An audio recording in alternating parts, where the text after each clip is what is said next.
Gente, deixa eu contar para vocês como é que eu conheci o professor. Meu marido falou assim: Ju, você que gosta de seguir profissionais aí maravilhosos, eu vou te indicar um professor para você seguir. Aí, prof, ele me mostrou seu canal, eu amei. Amei, amei. Aí eu Massa. almoço com o senhor lá falando, gente, a BNCC preconiza isso. O professor com tempo extra é daquela forma. Então seja muito, muito, muito, muito bem-vindo. Sinta-se abraçado mesmo, por mim, pela minha família e por todo mundo que está aí. Eu já vou começar Obrigado. assim, metralhando, porque eu vejo assim que a sua vocação para ser professor é assim, nítida, e o seu amor por ensinar também. O senhor sempre se viu professor? Conta aí como é que foi a sua história de chegar na educação. E aí depois eu Cara, conto a minha. legal, legal.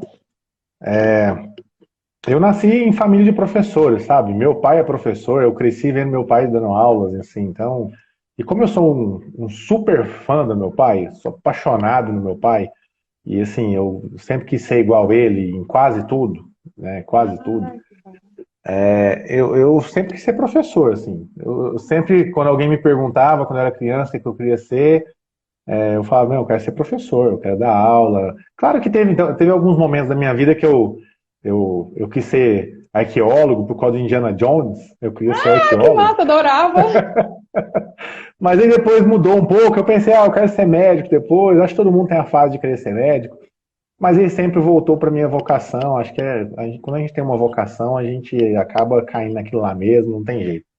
E aí eu Verdade. fui ser professor. Eu penso que eu aprendi a ser um professor com o melhor professor que eu conheço, que é o meu pai.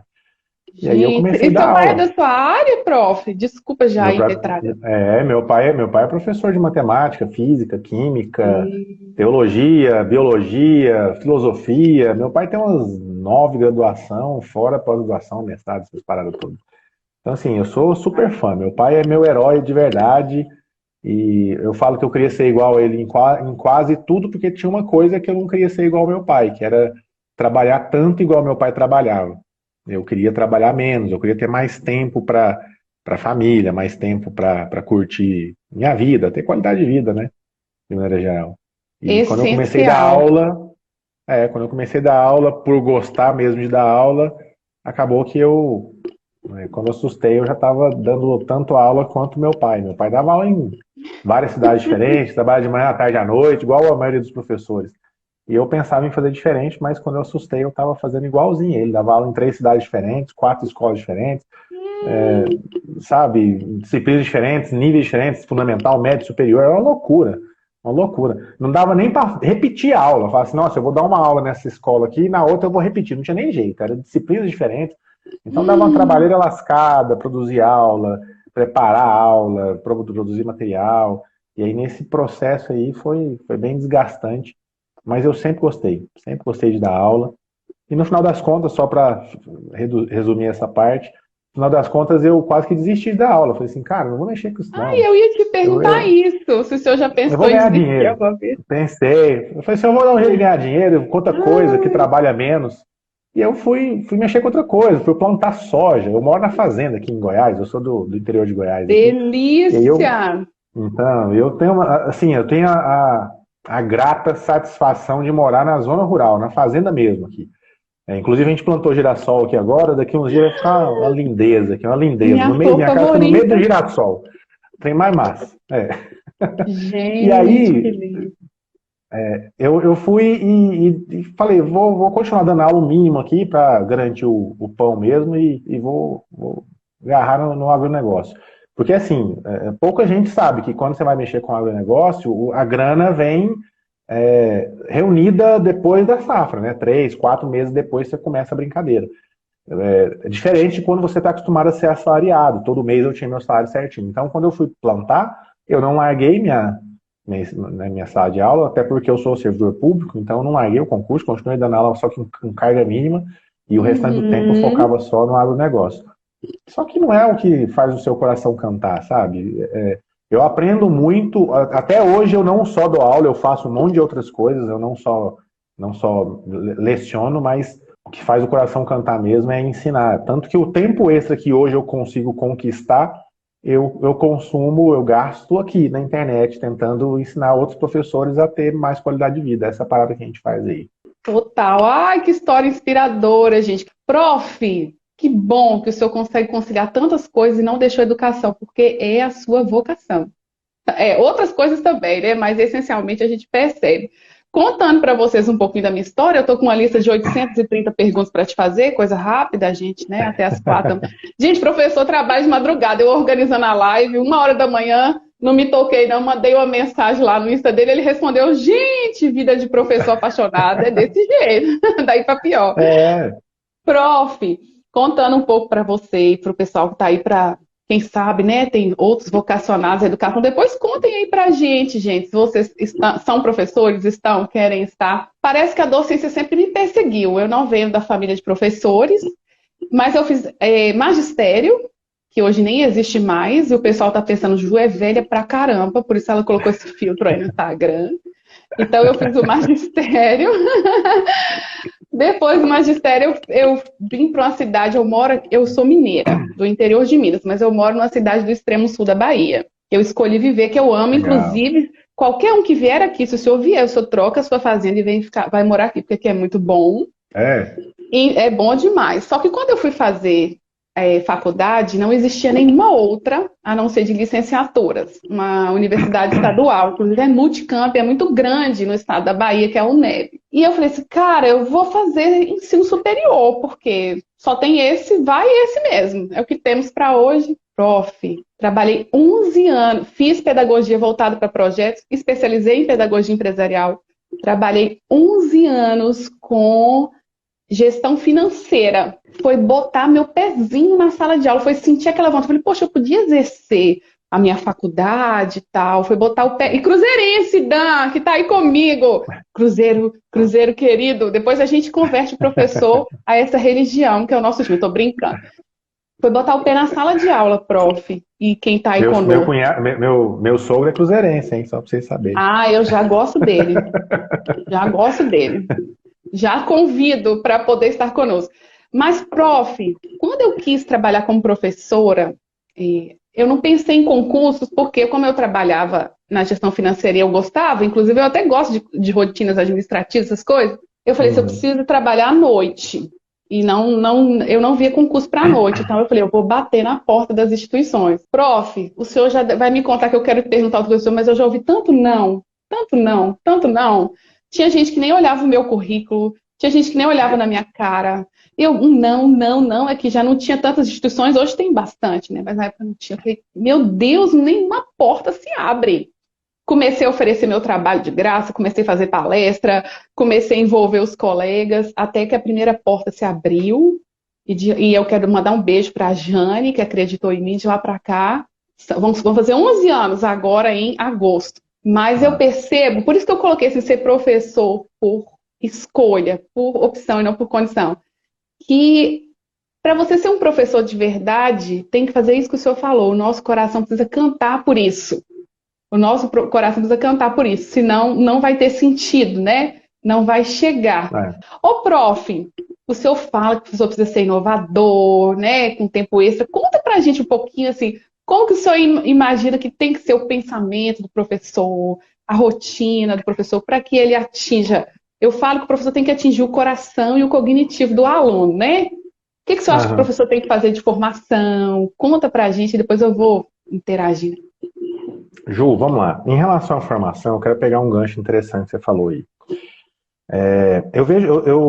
Eu fiz 2 faculdades simultaneamente. Eu fiz Química e Matemática. Então eu estudava de manhã e à tarde Química e à noite Matemática. E aí nos horários vagos que eu tinha, eu dava aula. Então, desde quando eu comecei a dar aula, no primeiro ano de faculdade, eu já comecei a dar aula. Eu arrumei uma escola, um internato adventista aqui na minha região. E aí eu viajava para outra cidade e já dava aula já de Química no ensino médio. Primeira turma que eu entrei foi um terceiro ano do ensino médio. Eu tinha 18 para 19 anos. Nossa, praticamente da idade dos meninos.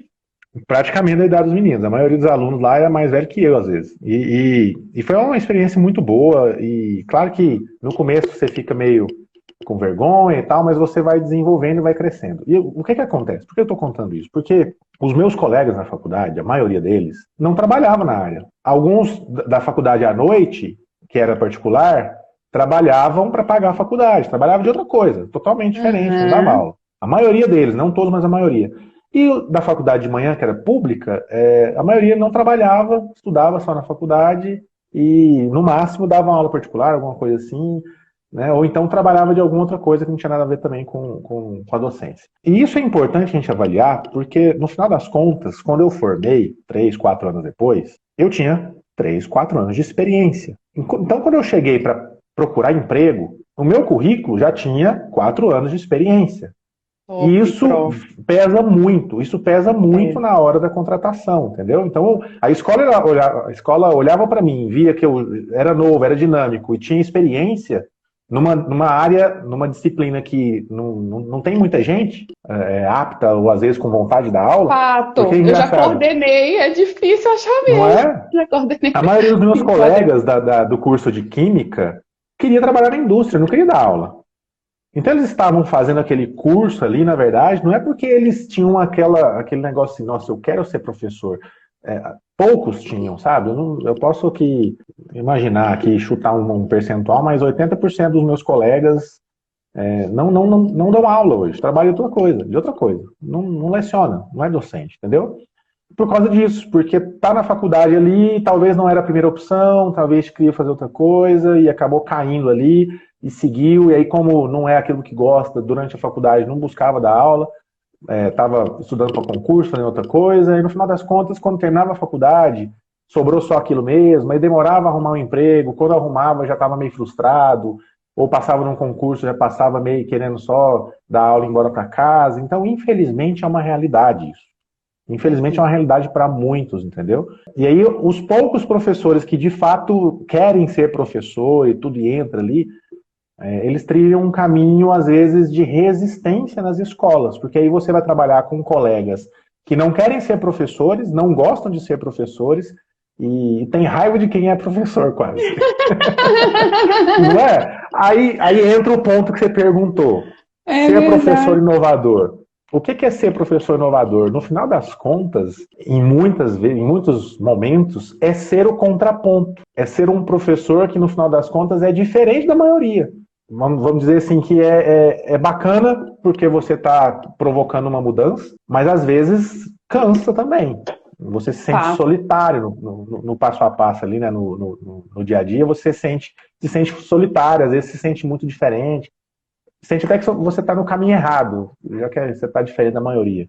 Verdade. E é por isso que eu vim para a internet para conversar com o pessoal, para mostrar para eles que eles não estão sozinhos, sabe? Que essa galera não está sozinha, que você não está sozinha, que quem está assistindo a gente aqui não está sozinho. Quem quer dar aula e quer fazer uma aula diferenciada, que quer realmente que o aluno aprenda, que quer ir para a sala de aula não só para para estar professor, mas realmente para ser professor para o aluno, para ser um mentor para o cara. Esse professor, ele tem tudo para ser um professor inovador, e às vezes ele só precisa de um apoio, de um empurrãozinho, de uma referência, e é isso que a gente tenta fazer aqui na internet. Com toda a nossa limitação, com todos os nossos defeitos, a gente tenta fazer. Eu já estou me vendo aí em Goiás, com a sua família, levando a minha, no meio dos girassóis, falando de educação. Tirar foto no girassol, que massa. É a minha flor favorita. O Dan foi meu colega de trabalho. Eu estava trabalhando numa escola, saí para cuidar da minha filha. Algumas escolhas que nós mulheres precisamos fazer em alguns momentos, né? Não só mulheres, né? Mas comumente mulheres. Aí o Dan colocou assim, tem professor, não na nossa escola, né, Dan? Em outras, que parece que está querendo só cumprir a carga horária, que não tem paixão, que não tem encantamento. Exatamente. Gente, profissão sem encantamento é escravidão, fato, não tem como não ser. E o que o professor falou, eu até comentei sobre isso com a minha audiência. Falei assim, gente, se você quer fazer a diferença, você vai incomodar. Então é bacana a gente unir forças. Por isso que eu fui atrás do senhor e vou muitas outras vezes, que eu vejo o seu amor pelo que faz, né? Se você quer fazer a diferença, você vai ser chamado às vezes de puxa-saco. Pra que tanto esforço? Aí você faz isso, aí compara. Pra você ter ideia, eu tive uma aluna que foi à coordenação reclamar do meu excesso de felicidade. Ela reclamou, falou, aquela professora é feliz demais, é muito caricata, não sei o quê. Depois, com o tempo, ela foi vendo que era o meu jeito de ser. Já tem colegas também, então, fazer com amor, com respeito pelo trabalho, acreditando no que a gente faz, é pró, mas sem desanimar. E com relação às formações que o senhor falou, acho muito bacana. Eu que trabalho com licenciatura, eu falo assim, gente, presta atenção. Se você quer ser professor mesmo, você está fazendo a licenciatura por escolha, começa a praticar. E o senhor traz esse exemplo que eu achei sensacional. Começa a praticar, procura um estágio, procura uma escola, procura uma oportunidade. E outra coisa que eu falo para os meus alunos, tenha uma relação de amor com o seu conteúdo. Tenha uma relação de amor com o seu conteúdo. Apaixone-se por ele, trabalhe, faça leituras, faça outros cursos, mas também tem uma paixão por outras formações que te formam como pessoa, que eu vejo que tem no seu canal. O senhor já falou do 80-20, o senhor fala do planejamento do tempo e outras coisas mais. Por quê? A gente precisa saber de inteligência emocional hoje, para a gente, para o outro. Precisa saber administrar bem uma rotina, fazer um plano de ação. Então, muitas outras coisas inerentes. E às vezes eu vejo que a pessoa só fica no conteúdo dela. Tem que ser mestre no seu conteúdo, mas abrir esse leque, né? Aí falando de abrir leque, eu fiquei curiosa. Essa pergunta nem estava no script, mas eu sei que o senhor dá conta de todas. Quem sabe fazer ao vivo, nós vamos cantar aqui no final juntos, vai ser top. Prof, quem são suas referências? Tem alguns professores que o senhor, ou pensadores, ou vivos, ou que já deixaram um legado, que o senhor gosta muito, assim, que o senhor fala, que massa, isso aqui me toca o coração? Vamos lá, eu poderia citar os convencionais, mas eu não vou fazer isso, tá? Eu vou citar primeiro meu pai, que eu já falei que é uma referência. Maravilhoso, eu já gosto dele também. Ah, não, o seu sou que é cruzeirense. Não, não gosto do seu pai, tô brincando, gosto sim. Apesar do meu pai não ser conhecido, não ter escrito livro nem nada, escrito livro, né, nem nada, mas é minha referência, isso não tem como nem tirar. Agora, além disso, eu gosto de pegar referências fora da educação. E por que eu gosto de pegar referências fora da educação? Porque referências dentro da educação, a gente passa 4 anos na faculdade pegando. É verdade. Basicamente é isso que a gente faz na graduação. A gente não aprende a aula, a gente aprende teoria para ter referência. É só isso que a gente aprende na graduação. E é a grande verdade, né? É importante, não estou falando que não é, tá? Mas não deveria ser só isso. Não deveria ser só isso, né? E aí, quando eu contei para você que eu saí um pouco da educação para poder focar em outras áreas, eu descobri que tem muita coisa boa nesse mundo, muito conhecimento aplicado em diversas áreas. Verdade. E aí hoje eu pego várias referências de várias áreas, sabe? Então, eu posso pegar uma referência de educação, por exemplo, o Salman Khan, que ele trabalha muito essa questão de ensino inovador e tal, e ele nem é professor, na verdade a formação inicial dele é engenheiro, não tem nada a ver, você entende? E eu aprendi que dá para você, que a gente precisa, é dever do professor, aprender com outras áreas, porque igual você falou, a gente tem que ser multifacetado, a gente tem que ser um profissional no modelo 4.0. O que é um profissional no modelo 4.0? É um profissional que ele é especialista não só em uma área. Ele acaba sendo especialista em várias áreas e com expertise para transitar entre elas, sabe? E isso faz você ganhar tempo na hora de resolver problemas, que é o que a gente precisa. A gente precisa de ser humano que pensa e resolve problema. E como é que ele vai fazer isso? Usando a tecnologia. Então ele não tem que. Eu não preciso de ser humano que repete. Quem vai repetir pra gente é robô. Entendeu? Nossa, então acho que. Massa ouvir isso. Esse é o princípio. Então as minhas referências, elas estão alinhadas a vários outros setores, assim. Então você pode pegar referências como o Edward Deming, que é um cara, referência muito grande na área de gestão, né? O cara trabalhou muito essa parte. Você pode pegar, como eu citei, o próprio Salman Khan, você pode pegar o Tony Robbins, que é um cara muito bacana também, que trabalha essa parte de evolução pessoal, né? Um americano que trabalha muito isso. Então são referências que eu gosto de pegar para poder trabalhar um pouco esse conhecimento múltiplo, sabe? Essas abordagens múltiplas que um profissional precisa ter. Então eu bebo um pouquinho de cada fonte para a gente evoluir. Eu comungo dessa ideia da gente ter uma vasta gama de referências, né? Se eu for falar dos clássicos aqui, aí minhas alunas já vão começar a escrever aí nos comentários Paulo Freire, Vigóticos e outros mais. Então eu vou fazer igual a linha do senhor. Agora tem um que eu acho maravilhoso, gente. Aí minhas alunas também conhecem, que estão aí. o Edgar Morin. Gente, eu sou apaixonada. Esse livro aqui, eu acho que todo mundo tem que ler, ó. A Cabeça Bem Feita. Repensar a reforma e reformar o pensamento. Olha o que ele fala para o professor e para a vida toda. Ele fala assim, a meu ver, a palavra ensino não me basta, mas a palavra educação contém em si um excesso e uma carência. E ele discorre no livro dele o quanto que é difícil para o profissional professor ensinar e educar. Ele também pontua que existem 3 destinos do ser humano que a gente deveria prestar atenção para colocar na nossa aula. O destino da singularidade, cada um é único. Professor, como é difícil isso! Você tem aquele aluno que está lá na frente, aquele aluno que está mais interessado. Que nós temos um destino como espécie. Ou seja, a gente deveria se olhar como espécie de proteger o outro, de querer o bem geral. E ele coloca que nós temos um destino como sociedade. E aí eu vou num ponto, povo bom, professor, que eu sinto no meu coração. A educação precisa contribuir para que o mundo seja mais fraterno, para que a sociedade tenha vínculos de generosidade, de olhar para o outro, de olhar para as situações e agir positivamente, proativamente. Eu sou sonhadora, né? Eu sou bastante. Agora, fora da educação... Pedro Demo também, eu sou apaixonada. Para mim, Pedro Demo é genial. Ele fala sobre as melhores práticas para a sala de aula. Ele fala assim, a gente não deveria dar aula, gente. Dar aula é coisa do passado. Vamos criar um cenário de aprendizagem, como eu vejo que o senhor faz aí, sempre questionando. A aula é gravada. Gravada não, né? Tem as suas lives ao vivo, mas é gravada. E a gente vê sempre interagindo com o teu provocando. Eu gosto muito. E fora da educação, Stephen Covey, que escreveu Os 7 Hábitos das Pessoas Altamente Eficazes. Para mim, é um livro assim para a vida. Então, eu gosto, toca o meu coração. Essa profissão é muito apaixonante, né, professor?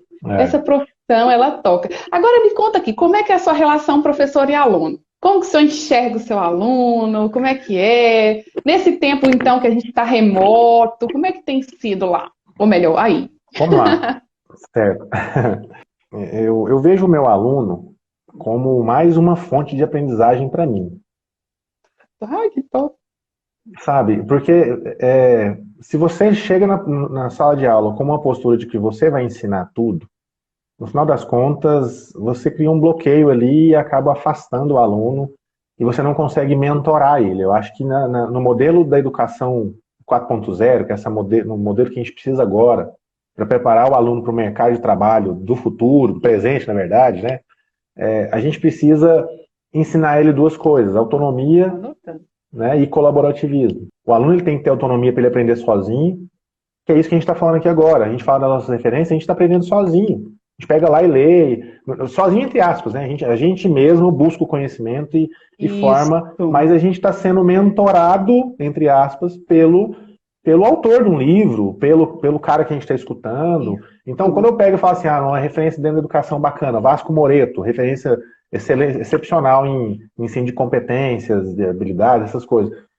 Quando eu leio um livro do cara, quando eu vejo uma palestra dele, eu estou aprendendo, absorvendo o conhecimento dele, mas não vejo como detentor do conhecimento. Eu vejo como alguém que tem uma experiência vasta em um caminho que eu quero trilhar. E aí eu vejo os erros, os acertos e tudo mais. Então, quando eu me posiciono com o meu aluno, eu não me posiciono como um professor Google. O que é um professor Google? Ele vai perguntar, você vai responder. Entendeu? Interessante. Eu vou pegar essa expressão. Eu não quero ser um professor Google. Você não pode ser professor Google. Você não pode ser professor Google. Sabe por quê? Porque um professor Google já foi substituído por quem? Pelo Google. Que é uma máquina. E que sabe muito mais do que você, concorda? Se eu virar para você e perguntar qual que é a capital de um país mais louco, Sri Lanka, você nem sabe, nem sei, não tem ideia. Peraí que eu vou perguntar pro Google. Sabe. O Google, exato, o Google sabe, você não, entende? Então, se você quer se posicionar como detentor do conhecimento, saiba que a sua concorrência são inteligência artificial, são robôs. Verdade, prof. E você vai conseguir ganhar? Você vai conseguir ganhar essa concorrência? Você não vai conseguir ganhar. Agora, se você coloca como um professor mentor, você vai facilitar a jornada do aluno naquele caminho que você trilhou. Isso. Se você é um professor mentor, você vai mostrar o seu ponto de vista, que é único. Então, se é único, ninguém concorre com você. Você tem uma visão de mundo, você tem um jeito de ver o mundo que só você vê. Então, isso que você tem que entregar para o seu aluno. Isso que você tem que Ai, que legal. compartilhar com ele. E para cada contato que você tem com esse aluno, mais você cresce, mais você avança na Tá. jornada, mais aumenta as formas de você enxergar o mundo, mais você cresce, entendeu? E mais único você fica. Então é uma coisa fantástica, é isso que eu tento fazer. Eu tento Nossa, trabalhar o meu muito aluno como gostoso. um parceiro. É muito saboroso, de sabedoria, ouvir isso que o senhor falou. Professor, o senhor é quase o meu gêmeo, professor. Eu sei que eu ainda tenho que comer um arroz com feijão para eu chegar, mas o senhor é quase o meu Assim, gêmeo. É o que eu acredito, porque eu falo assim, gente, meus alunos são os meus mestres. E outra coisa, eles sabem quando é sincero, não é, prof? Que é sincero. sabe? Eles sabem que é sincero. Eu aprendo muito com eles. Gente, meus alunos já deram palestras em eventos para mais de 200, 300 pessoas. Eles fazem as coisas acontecerem, assim, eles apresentam lindamente tudo que eu falo que os meus alunos são os melhores. Agora eu vou deixar os seus também se empatarem, senão eles vão ficar com ciúmes, né? Eu falo que os meus alunos são os melhores, porque realmente eu acredito nessa parceria. O aluno, então eu no meu caso que trabalho na andragogia, eu já experimentei educação em quase todos os níveis, menos a educação infantil. Na educação básica, na coordenação, na andragogia, ministrando aulas. Então, o aluno da andragogia, que é a educação de adultos, pessoal, que a Unesco definiu educação para a vida, educação de adultos, ele tem uma bagagem de conhecimentos, de vivências, que se a gente não aproveitar, a gente está louco. Aí, quando você usa essa expressão professor mentor, gostei muito que eu uso professor mediador, mas é a mesma coisa. É você Sim. conduzir, porque ele consegue achar esse conhecimento. Achei muito legal isso que você falou do professor, não ser o professor Google. Eu até gosto muito de um autor que ele questiona o tempo todo a questão da educação conteudista, teórica. Ah, Lê falou que deu saudade das aulas. Lê, pensa numa aluna aplicada. A Letícia é maravilhosa, que está aí. Maravilhosa mesmo. Pernod fala assim, gente, hoje é o tempo não, que tem livros dele aqui da década de 80. É muito necessário a gente ensinar competências, não apenas saberes, né? Ele até coloca ensinar saberes ou competências. A competência é o chá, conhecimento, habilidade, atitude. O nosso aluno sabe fazer, ele consegue falar com as palavras dele, ele consegue visualizar a aplicação daquele conhecimento na vida. Eu me lembro de alguns alunos que falam assim, professora, como é que você consegue fazer uma avaliação com consulta? Eu gosto muito de fazer avaliação com consulta, porque eu não acredito muito em decorar. Às vezes eu faço Eu sem também, eu consulta, gosto. né? Porque é para Aham. prepará-los para um concurso, alguma coisa, eles não vão poder consultar, senão estão fora, né, meninos? Mas aí faz professora, mas na sua prova, com consulta, a gente é obrigada a pensar. Aí eu fico feliz, né, que a gente não está só decorando, a gente está ali trazendo o pensamento, trazendo fazer. Então eu também acredito. E eu vou te falar, prof, eu voltei da minha licença maternidade num tempo de pandemia. Voltei da minha licença maternidade no tempo de pandemia. De repente, eu até postei um meme do professor Drauzio Varela falando assim: saudade de ser só professora, né, minha filha? Agora você é youtuber, cameraman, editor, redator, tem que fazer mil coisas que eu confesso que eu não sabia, prof, fazer. Meu Uhum. marido, desde o ano de 2016, que ele fala assim, Ju, vai para a internet, Ju. Olha onde está 2016. Vai para a internet, Ju. Você tem um jeito. Eu acho que é porque é marido, né? Beijo, amor. Você que deve estar aí cuidando de neném, depois você vê a live. Vai para a internet, você tem um jeitinho que eu acho que você vai conseguir. Assim como você toca o coração dos seus alunos aqui. Olha a minha pretensão, né? Mas ele acha assim, então eu vou pegar, tomar posse aqui na sala de aula, vai para a internet. E eu falava assim, gente, eu não sei falar para uma câmera. Eu não sei editar um vídeo. Eu não sei, eu fico nervosa, eu fico até um pouco nervosa, eu estou vermelha, até hoje eu fico um pouco nervosa. Eu não vou dar conta disso. E vem um paradigma de sociedade tão quebrado que nos colocou numa aula É. remota, que nos colocou de frente à câmera, que colocou o aluno do outro lado da tela e que nos obrigou a viver uma realidade que muitos de nós, e eu me coloco nesse time, estávamos postergando, temerosos, porque eu já sei que não é o seu caso, que isso é bem tecnológico. Eu vou te perguntar para eu contar, porque o pessoal vai ver quem é que lidou mais fácil com isso, quem é que lidou mais difícil com isso. Como é que o senhor lidou com essa quebra de paradigma? Como é que o senhor lidou com esse momento que a educação obrigatoriamente tem que ser reinventada? Nesse momento de pandemia, eu achei o máximo, porque provou o ponto que eu sempre falei nos últimos 5 anos e que todo mundo me chamava de doido. Falei assim, Olha, não, isso não vai acontecer nunca, Éder. Claro que eu não nunca, obviamente, eu nunca imaginava que o mundo ia parar numa pandemia e que todo mundo ia ser obrigado a dar aula online. Mas eu acreditava nisso. E como é que eu aprendi? Como é que eu percebi isso? Porque eu aprendi que a melhor forma de você antecipar tendências é observando o mercado. É observando as grandes empresas se anteciparem. Então, você vai conseguir se antecipar em relação à maioria. E por que isso? Porque as grandes empresas investem milhões, quiçá bilhões de reais, para identificar o comportamento de consumo das pessoas. E o comportamento de consumo das pessoas é o que dita como é que vai acontecer a evolução da sociedade. Afinal, a sociedade é feita de pessoas. Então, a forma que as pessoas consomem diz o que elas estão buscando, os anseios dessas pessoas.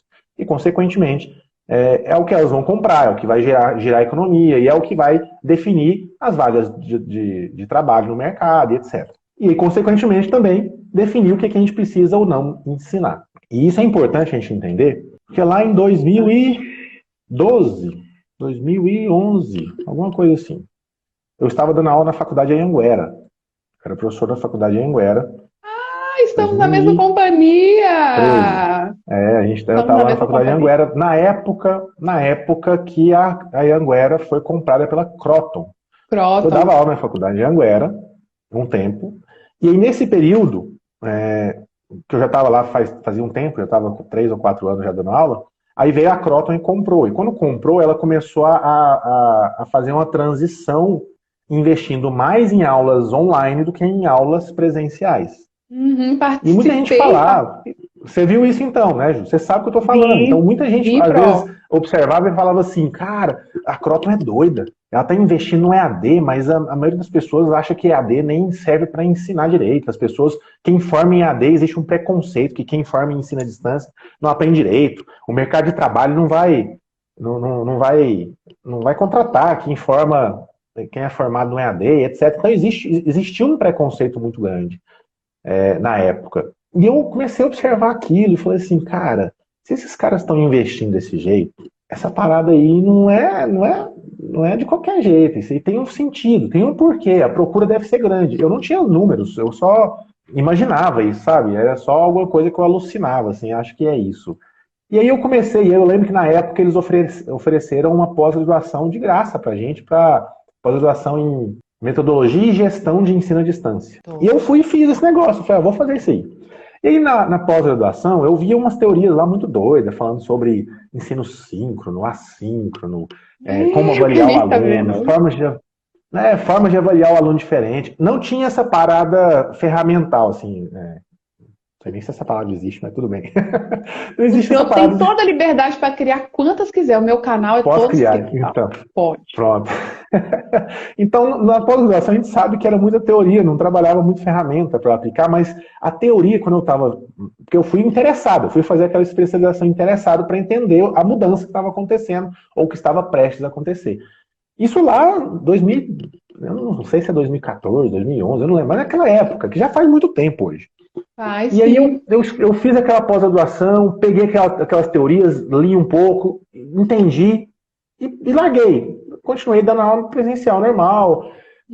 Ficou aquilo na minha cabeça, martelando na minha cabeça. E aí nisso eu trabalhando em outras coisas, não só dando aula e tal, comecei a pegar essa ideia, como eu citei, de fazer uma aula diferenciada, uma aula mais inovadora, com menos desgaste.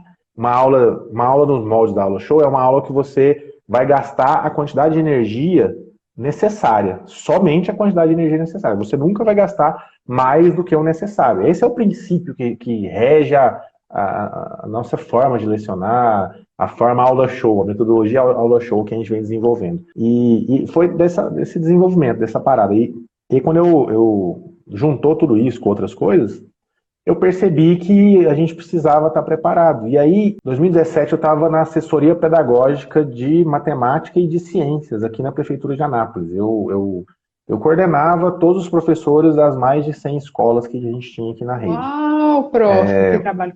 E aí, eu tive uma oportunidade, assim, muito, muito boa de visitar todas essas escolas, de escutar os professores, de ver as frustrações dos professores que estavam ali simplesmente porque tinham passado naquele concurso e mais nenhum outro, e de ver a frustração daqueles professores que eram apaixonados em dar aulas e estavam presos, amarrados pela burocracia excessiva, pela falta de recursos, talvez, pelas dificuldades do dia a dia. E aí eu conversando com essa galera e juntando tudo, eu percebi que eu precisava fazer alguma coisa para motivá-los, para ajudá-los. E aí, nesse período de 2017, eu desenvolvi um projeto que eu chamei de Olimpíada Digital de Matemática. Então, eu Ah, criei uma que Olimpíada joia! para toda a rede, só que eu queria fazer uma parada que não me desse trabalho, porque eu ia fazer uma Olimpíada para toda a rede, mais de, quantos alunos tinha? Mais de 30 mil alunos na época, a gente não ia aplicar para todo mundo nas primeiras vezes, mas eu não queria ter que corrigir uma pancada de prova, assim. Então, eu Não pensei, dava, né, vou prof? fazer vou buscar um jeito de aplicar essa prova de um jeito bacana, que vai chamar a atenção e ao mesmo tempo vai me facilitar a vida. E aí, pesquisando, né, sobre isso, eu caí no Google Forms lá, isso lá em 2016 para 2017, se eu não me engano. E eu comecei a aprender Google Forms. Falei assim, cara, eu vou aplicar esse negócio. Eu conhecia um pouco o Google Forms antes, eu conhecia antes um pouco, mas em outra coisa, não tinha nada a ver com a educação. Eu aplicava para outras coisas, para lista de eventos, esses negócios. E aí eu aprendi e fiz essa Olimpíada, deu muito certo, deu muito resultado. Depois repetimos em 2018 essa edição, 2019 de novo. Então a gente chegou a avaliar simultaneamente toda essa galera, mais de 4 mil alunos, não foram uns 30 mil, mas foram mais de 4 mil alunos simultaneamente com correção automática. E, Nossa, assim, os alunos terminavam de fazer a prova, eu já sabia o resultado, eu já tinha noção de quem tinha saído melhor, quem tinha saído pior. Então foi uma coisa bem bacana. E aí e nessa época eu gravei aulas, comecei a gravar aula com meu celular, com um quadro branco. Tá ali até hoje ali. é barato. Eu gosto também. Eu fiz tá ali até um softbox de papelão. Eu entrei na internet e aprendi, vou fazer esse negócio aqui. Fiz, né, colagem, tudo mais, fiz um kit de iluminação usando papelão e gravei desse jeito mesmo. Aprendi a editar eu mesmo aqui na Tora e editava de qualquer jeito e foi. E os alunos adoraram, gostavam demais e deu bom. E aí quando chegou agora, aí eu fui me aperfeiçoando, óbvio, né? A gente aprende uma coisa e vai evoluindo. Quando chegou em 2019, né? Quando que começou a pandemia? 2019, né? Que já teve a primeira 2019, parada, né? março de 2019, mesmo meu aniversário, prof. Eu voltando da Pois é. licença maternidade. Eu vou chorar todas as pitangas aqui daqui a pouco. Quando chegou essa parada, Ju, que parou todo mundo, e que teve a primeira reunião falando assim, agora nós vamos ter que fazer videoaula. Eu olhei assim, show, beleza, bora. Tô dentro, Pronto, tô na minha zona de. tô Não dentro. zona de conforto, tô na minha zona de encontro, sei lá. E o pessoal começou a falar assim, nossa, mas e como é que a gente vai avaliar, não sei o que, não sei o que. Eu tenho uma solução, posso dar uma sugestão? Aí eu falei do Google Forms, o Google, o quê? Não tô nem sabendo, o Google não é só para busca. O pessoal não conhecia nada do Google for Education, Olha assim, só. tem uma pancada de ferramentas que o Google tem disponível pra gente e a gente não Show de usa, é o que eu tô bola. falando. A gente não usa, sabe? E não só o Google, mas várias outras ferramentas de Gratuito, vários né? outros lugares. Até determinado nível, gratuito. Muitas gratuitas. E nessa pandemia, muitas empresas que eram pagas disponibilizaram por um tempo também de forma gratuita ou alguma funcionalidade a mais, então, para educação. Então, dá para você fazer muita coisa. Eu lembro que na escola onde eu estava, a gente começou a dar as aulas e me pediram para, inclusive, fazer algumas aulas para o pessoal, para explicar. Aí, nisso eu já comecei a gravar aulas também, antes eu já tinha gravado, né? Estava começando. E eu comecei a intensificar isso. Eu falei assim, não posso ajudar só essa galera que está aqui. Tem que ajudar mais gente. E aí eu comecei a intensificar mais, comecei a investir mais nisso, comecei a empreender na internet também, né? Então eu acabei criando uma agência, que é a agência 2Ed para lançamentos digitais. Então eu comecei a empreender na internet, a produzir cursos para, de fato, trazer essa formação para o professor, essa formação prática. Então é mais ou menos essa história aí. Que top. Desculpa se eu demorei um pouco aí, mas é mais ou menos isso. Não, prof, essa contextualização foi tão inspiradora, a gente vai começando a perceber que é possível, que dá certo, que a gente dá conta. Eu, assim, e que diferente... é uma construção, não é do dia para a noite, né? Tem gente que às vezes olha e fala assim, o Éder aprendeu do dia para a noite. Não é do dia para a noite. Foram anos aprendendo com outras pessoas, né? Presencialmente. Muitas madrugadas, muito esforço. Tem curva de aprendizagem, tudo na vida, né? É verdade, prof, verdade. Eu, como eu ia dizendo, diferente de você, vou chamar de você, chama de senhor, mas é o respeito, sabe, prof? Pode falar. Mas diferente de você, meu Deus, para mim foi muito desafiante. Eu não gravava vídeo, não fazia nada disso. E eu me lembro que a Croton, até hoje eu estou na Croton, sou apaixonada por essa companhia. Ó, a Carla batendo as palminhas aí, né, por essa narração. Ela falou assim, primeiro ela propôs gravar, fazer live, aí veio o Microsoft Teams e eles falaram assim, ó, gente, vocês vão dar aula síncrona, vocês vão fazer como se estivesse aqui na faculdade.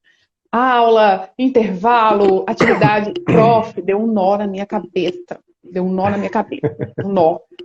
Eu parei assim, não sei se algum professor vai se identificar comigo nesse desafio. Parei, respirei. Gente, eu nunca dei aula na vida. Eu tenho 11 anos de professor, mas eu sempre fiz mediação. Isso é de verdade. Prof, assim, eu sou professora porque eu professo que eu acredito na educação, mas a minha aula sempre teve exercício, sempre teve prática. Quando podia, a gente fazia viagens. Meus alunos estão aí que não me deixam mentir sozinha, não, brincadeira, que não me deixam mentir. Então, eu falei, vou fazer igual eu faço, vou acolher os alunos, propor um desafio, vou trabalhar com eles junto no grupo do WhatsApp. Prof, eu me surpreendi do tanto que deu certo. Eu vou me arriscar a dizer que com algumas turmas que chegaram agora, nós estamos tão conexos, a coisa está acontecendo de uma forma tão linda, que eu acho que está até melhor no sentido do ganho do conhecimento. Eu gosto do abraço, sabe, prof? Eu gosto de levar paçoca para aula, com meus alunos comerem paçoca. Eu gosto de fazer um cenário na minha mesa. Então, essas coisas eu não posso fazer como eu fazia antes. Eu tento fazer aqui virtual. Mas deu muito certo. Então, para quem ainda tem alguma resistência, acha difícil, eu acho difícil mesmo você quebrar o seu paradigma de atuar, falar com uma câmera. Eu estava vendo os meus primeiros vídeos, né? Gente, parecia que eu estava assim dentro de uma bolha. Assim, oi, gente, tá, assim, toda artificial, né? Não é nem artificial, assim, toda nervosa, mas dá certo. Então, a gente que trabalha na educação precisa acreditar que essa educação que chega e ela entrega valor, e ela transforma vidas, e alcança um vasto número de pessoas, né? A gente que está na internet, então, vale muito a pena mesmo. Prof, eu queria ficar aqui a noite toda conversando contigo, mas eu tô olhando aqui de olho no relógio que o Instagram, ele derruba a gente, né? Depois de um tempo. Então, Eu quero recitar um poema em sua homenagem, em homenagem a quem está nos ouvindo, porque eu tenho esse lado poético, né? Eu gosto, para mim, a legal. vida, ela tem som, ela tem poesia, ela tem cores, que nos dão a alegria mesmo do pensar, de viver, de trabalhar. Mas antes, eu queria te agradecer do fundo do meu coração. Eu sou sua fã, estou aqui como professora, colega, mas como tiete também, vou continuar sempre assistindo o seu canal. Quem sabe, num tempo, a gente Obrigado. não inventa uma parceria, coisas que a gente possa fazer juntos, vai me dar muita alegria. Seu trabalho é muito legal. E eu queria que você deixasse uma mensagem, né, para quem está nos ouvindo, que aí eu vou tentar fazer um grande finale poético, o seu Instagram não me derrubar antes. Que legal. A minha mensagem rápida é, pessoal, não desiste, tá? Eu sei que é doloroso, as mudanças elas acontecem e tira a gente da zona de conforto. Isso dói mesmo, é desgastante, mas igual a Ju falou aí, a metodologia inovadora, metodologias ativas, isso combina muito mais com aulas online e com a educação, a nova proposta da educação 4.0, do que as aulas tradicionais, conteudistas e tudo mais. Então, não tenha medo de ousar mudar, tá? Não tenha medo e seja persistente. Eu falo sempre para meus alunos lá no programa Aula Show, de formação de professores inovadores. Você tem que ser persistente. Vai ter dia que não vai dar bom, vai ter dia que você vai pegar uma ferramenta muito bacana, vai tentar aplicar e o aluno não vai gostar, não vai entrosar. Mas continue, insista, persista. E eu tenho certeza que vai chegar um momento que você vai ter os resultados e vai ser muito gratificante, porque você vai estar fazendo aquilo que você gosta. Você vai estar sentindo que você está progredindo e, ao mesmo tempo, com o seu coração cantando e falando um monte de poesia, igual a Ju vai fazer para a gente agora. Vou fazer o poema, gente. Obrigada demais, prof. Esse poema não é meu, esse poema é da primeira professora que me deu a primeira oportunidade. E ela falou, eu nunca esqueci, para mim, trabalhar com educação é semear o bem. Meu marido até falou uma coisa engraçadinha, achei muito bacana. Ele falou assim, ó, o canal do professor Éder Bento prepara o professor para atuar. E o seu canal prepara o coração do professor. Então, vocês são a dupla perfeita. Muito Achei bom, muito gostei. legal. Então, para a gente sair daqui com o coração leve, o poema diz assim: passando sempre o bem, porque o bem, se feito bem, bem faz ao coração. E esse bem, bem vivido em nosso peito, virá encher a nossa mão. O bem desfaz o mal, e o mal é grão depositado a jeito, dentro da cova. É messe e depois é pão. Se bem que todo bem que nós fazemos é bem que volta em bens multiplicados. Todo bem na sua vida, prof, na vida de quem está nos acompanhando. Que Deus abençoe os professores do Brasil, do mundo, os alunos, que a gente possa fazer uma educação inovadora, relevante, cheia de esperança, cheia de generosidade. Um beijo no seu coração e me aguarde para convite para próximos projetos que eu gostei demais. Vai ser um prazer. Tudo de bom contigo. Obrigada, viu, gente? Obrigada por ter ficado até agora. Beijão. Tudo de bom. Tchau, tchau. Quero ver seu show, hein? Ah!